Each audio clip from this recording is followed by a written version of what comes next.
Papa Pio XII, meglio noto come Papa Pacelli, guidò la Chiesa dal 1939 fino al 1958. Egli fu ordinato cardinale nel 1929, esattamente 12 anni dopo le apparizioni della Madonna a Fatima.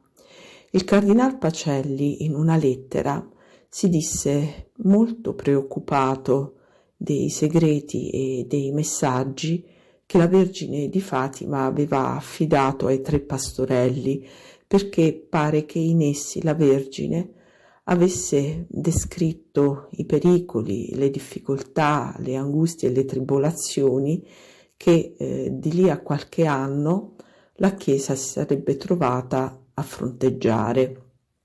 Ecco quanto scrisse il cardinal Pacelli tra il 1929 ed il 1939.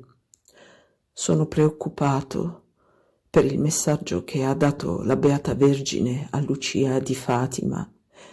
Questo insistere da parte di Maria sui pericoli che minacciano la Chiesa è un avvertimento divino contro il suicidio di alterare la fede nella sua liturgia, nella sua teologia e nella sua anima.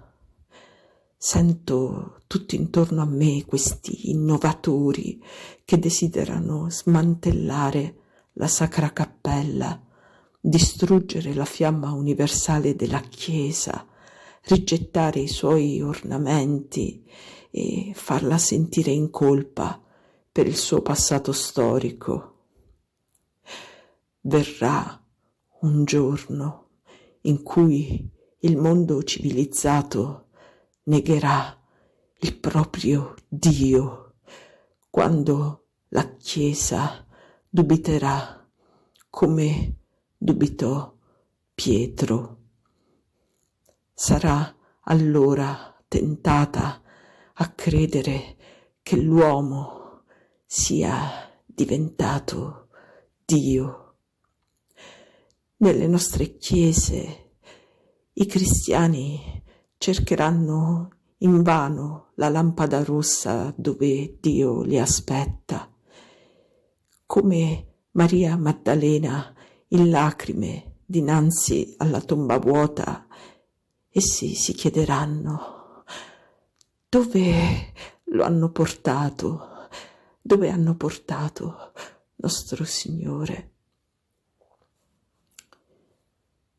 Noi non sappiamo se Papa Pacelli fosse a conoscenza del terzo segreto di Fatima e se quindi tale terzo segreto lo abbia spinto a scrivere queste parole, però sappiamo che la profezia di Papa Pacelli di lì a pochi anni si sarebbe avverata, in quanto ricordiamo che dopo la Seconda Guerra Mondiale la Chiesa dovette affrontare molte tribolazioni, soprattutto la figura appunto del pontefice,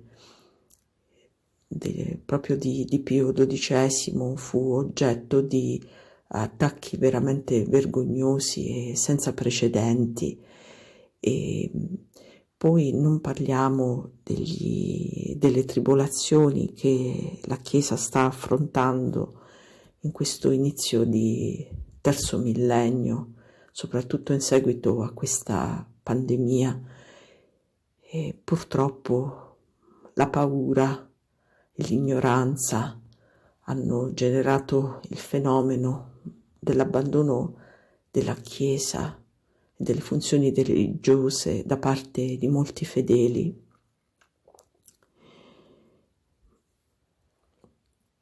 Mai come adesso l'uomo si è fatto Dio, ha